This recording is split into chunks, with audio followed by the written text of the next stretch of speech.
السلام علیکم، حلقہ 11 میں خوش آمدید۔ ہو صداقت کے لیے جس دل میں مرنے کی تڑپ، پہلے اپنے پیکرے خاکی میں جاں پیدا کرے کہ یہ خدائے زندہ زندوں کا خدا ہے۔ علامہ اقبال نے اپنا پورا کلام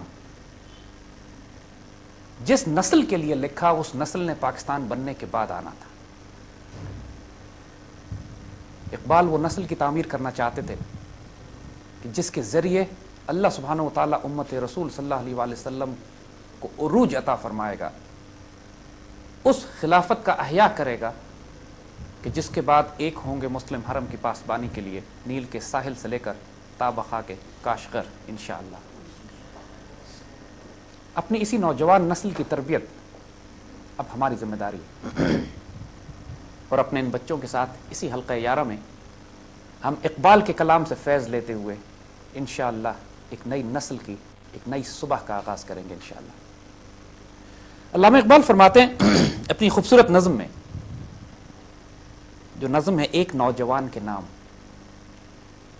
اور یقین کرو آج سے 90 سال پہلے تقریباً لکھی گئی یہ نظم لگتا ہے جیسے آج کے بچوں کے لیے اقبال نے لکھی ہے، اور امت کے عروج و زوال کے، امت کو اپنی عظمت رفتہ کو حاصل کرنے کے لیے جن ذرائع کی ضرورت ہے، جس علم عرفان کی ضرورت ہے، اور جو حکمت چاہیے، اقبال اس کو اتنا خوبصورت اس میں بیان کرتے ہیں۔ آج ہم آپ کے ساتھ بچوں وہ شیئر کرتے ہیں، اس پہ بات کریں گے۔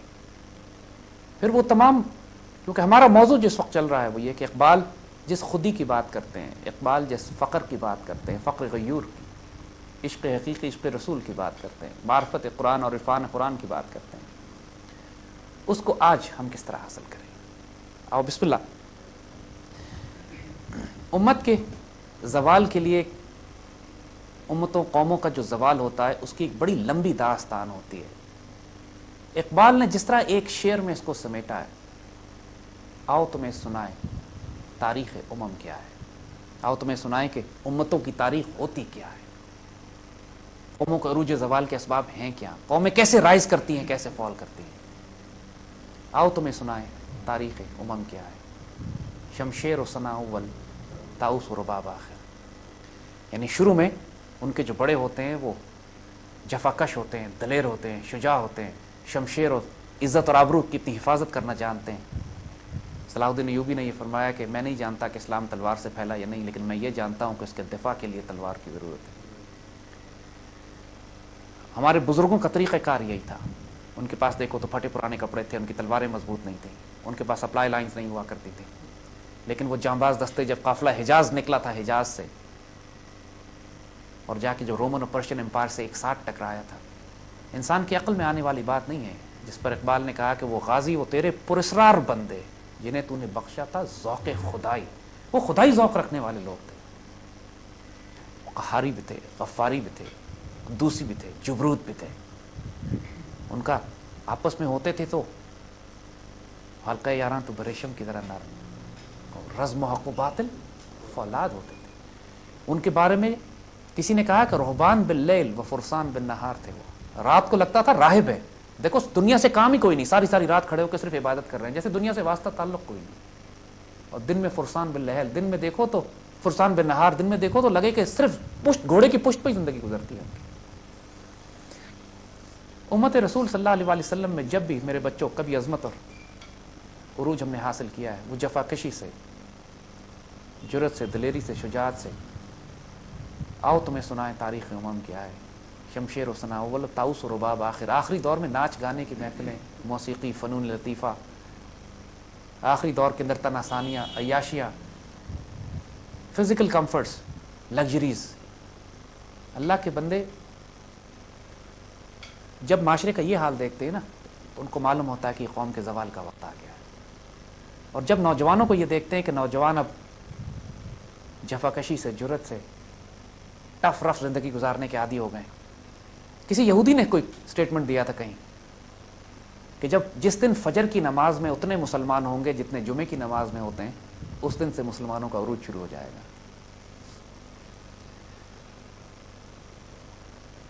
تو اقبال نے اسی سارے مسلمان معاشرے کی جو تصویر کھینچی ہے، جو ہماری اپنی تصویر ہے، لیکن وہ اس لیے ہمیں طنز کے لیے نہیں ہے، ایک ہدایت دینے کے لیے، ایک سکھانے کے لیے کہ تم نے اگر عروج کا سفر حاصل کرنا ہے تو اس کے پری ریکویسٹس کیا ہے۔ بابر بادشاہ جب فرغانہ ویلی سے نکالا گیا، اس کو وہاں سے مار کے نکالا گیا تھا، اس کی زمین پہ، اس کی حکومت پہ قبضہ کر لیا گیا تھا۔ بابر خود ایک وہاں کے بادشاہ کا بیٹا تھا، اپنے کچھ سپاہیوں کے ساتھ، اپنی تھوڑی سی فوج کے ساتھ وہاں سے نکلا، افغانستان آیا، اور اس نے سوچا کہ ہندوستان چلتے ہیں، وہاں شاید پناہ مل جائے گا۔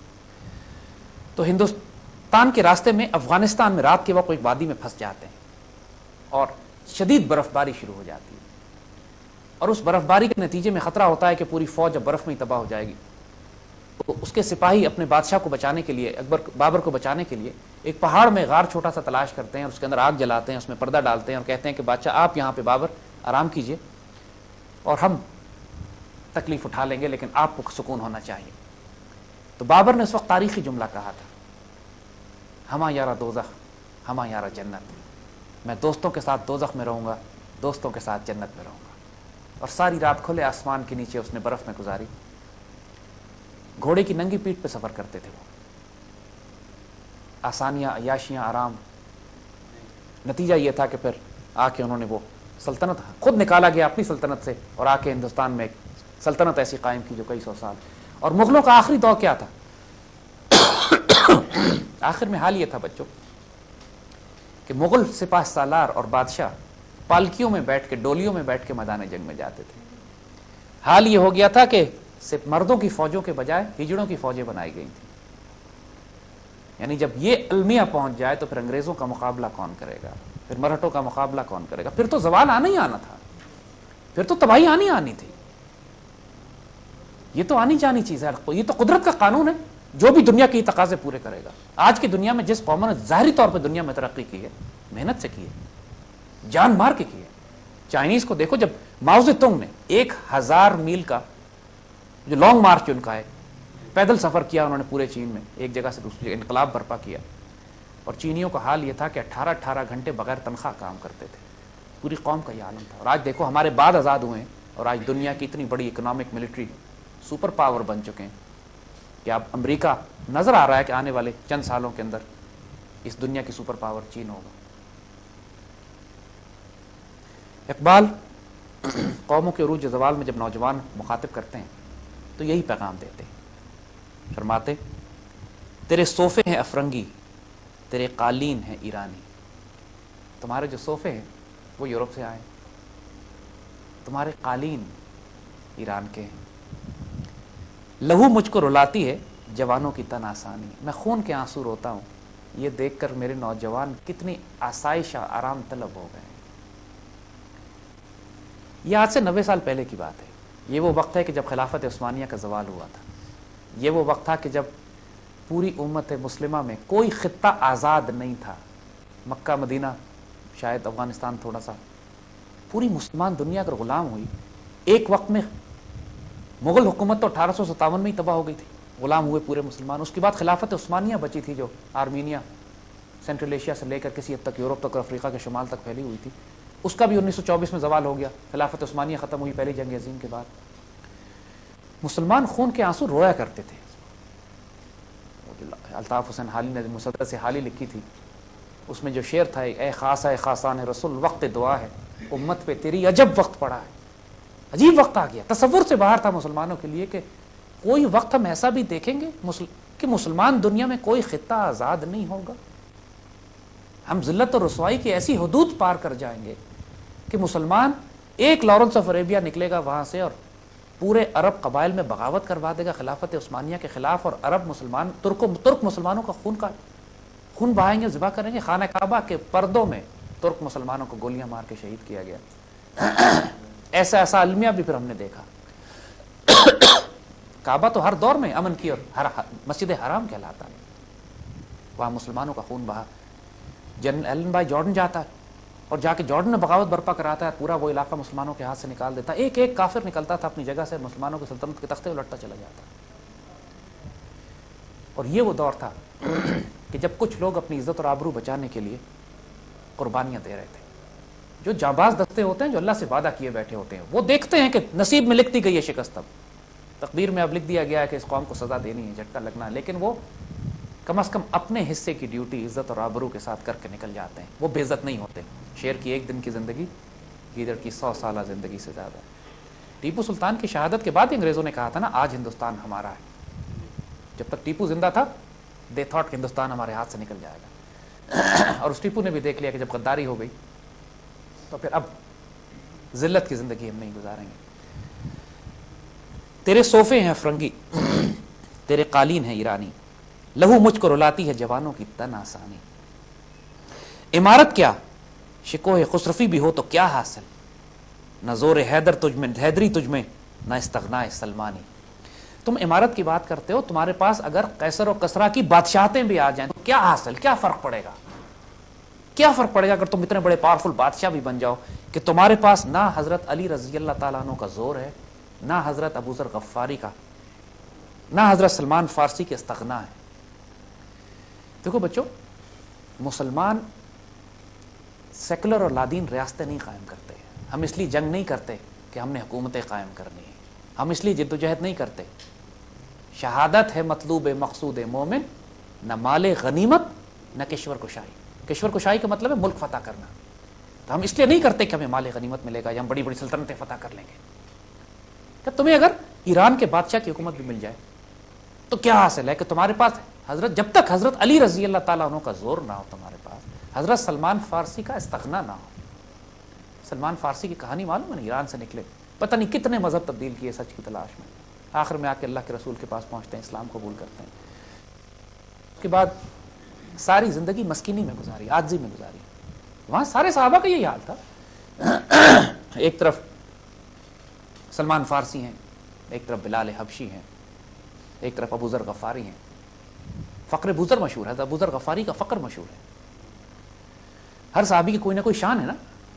حضرت عمر اشداء فی امر اللہ، اللہ کے معاملے میں شدید، صداقت میں حضرت ابو بکر صدیق، غنی حضرت عثمان غنی، اور حضرت علی رضی اللہ تعالیٰ عنہ فقر میں بھی، معرفت میں بھی، زور حیدر۔ ہر صحابی کی کوئی نہ کوئی شان ماشاءاللہ ایک مثال کے طور پر۔ تو اقبال یہاں پہ استعمال فرماتے ہیں کہ تم میں یہ اپنے بزرگوں کی وہ ساری باتیں، زور حیدر بھی نہیں ہے، استغنا سلمان بھی نہیں ہے، نہ ڈھونڈ اس چیز کو تہذیب حاضر کی تجلی میں کہ پایا میں نے استغنا میں معراج مسلمانی۔ کمال ہے ماشاءاللہ کہ دیکھو آج کا جو یہ دور ہے، تہذیب حاضر کی جو تجلی ہے، یہ سائنس اینڈ ٹیکنالوجی، گلیمر اور ڈیزل، اور یہ ایک کمرشلائزیشن، ایک لبرل سیکولر لائف سٹائل، ایک فاسٹ زندگی گزارنے کا طریقہ، جس کو کہتی ہے ٹریول ان دا فاسٹ لین، یہ جو زندگی گزارنے کا طریقہ ہے، اس میں نہیں ملے گی تمہیں وہ سب کچھ جس کو تم تلاش کر رہے ہو، عزت اور آبرو و مقام تلاش کر رہے ہو، تمہیں اس میں نہیں ملے گا۔ وہ چیز جس کو میں نے استغنا میں نے پایا، معراج مسلمان۔ مسلمانوں کی معراج کس میں؟ استغنا میں۔ استغنا کسے کہتے ہیں؟ غنی سے نکلا ہے لفظ۔ ایک تو غنی وہ ہوتا ہے جس کو اللہ نے اتنا دیا اور وہ تقسیم کرے، عثمان غنی، اور اسی سے استغنا نکلا کہ وہ جو بے پرواہ بھی ہو، دنیا کی پرواہ نہ کرے۔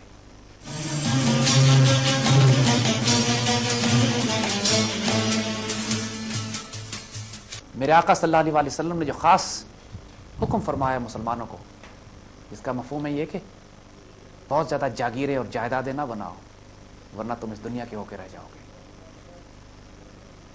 مسلمانوں کو منع کیا گیا ہے۔ سب سے برا خرچ جو کہا گیا ہے مسلمانوں کو، جو مسلمان کرتے ہیں، وہ اپنے جائیدادوں، جاگیروں، پلاٹ، زمینوں پہ، مکانوں کی تعمیر پہ کرتے ہیں، بیکاز یہ سب کچھ یہی رہ جانے والا، اس پر اتنا ویسٹ مت کرو پیسے، جاگیریں اور جائیدادیں نہ بناؤ، ورنہ تم دنیا کے ہو کے رہ جاؤ گے۔ حب الدنیا، کراہیت حب الدنیا آ جائے گی تمہارے اندر، پھر کراہیت الموت آئے گی تمہارے اندر۔ استغنا مسلمانوں کا، بے پرواہی اس دنیا سے، اس حوالے سے یہ بات بے پرواہ نہیں کہ انسان دنیا میں کام نہ کرے، دنیا میں ڈیوٹیز نہ دے۔ You create the finest of civilizations, yes, تعلیم حاصل کرتے، تقسیم کرتے، صدقات، خیرات، کروڑوں کماؤ، لیکن کروڑوں تقسیم بھی کر دو۔ جو استغنا میں ہے، اللہ صمد ہے، اللہ بے نیاز ہے، اللہ کا بندہ بھی بے نیاز ہوتا ہے، وہ دنیا تقسیم کرنے والا ہوتا ہے، وہ دنیا جمع کرنے والا نہیں ہوتا۔ قرآن پاک میں جو مثال دی گئی ہے، قیامت کے روز سونے اور چاندی کے سکے جمع کرنے والوں کے جسموں کو ان سے سکے گرم کر کے ان کے جسموں پہ لگائے جائیں گے کہ یہ وہ مال و دولت ہے جو تم دنیا میں جمع کیا کرتے تھے۔ اسی لیے کسی بزرگ سے پوچھا کہ زکوٰۃ کتنی دینی چاہیے؟ کہنے لگے زکوٰۃ فقہ کی پوچھتے ہو، زکوٰۃ محبت کی پوچھتے ہو، یا زکوٰۃ فقر کی پوچھتے ہو؟ زکوٰۃ تو ایک ہی ہوتی ہے، آپ بتا دیں.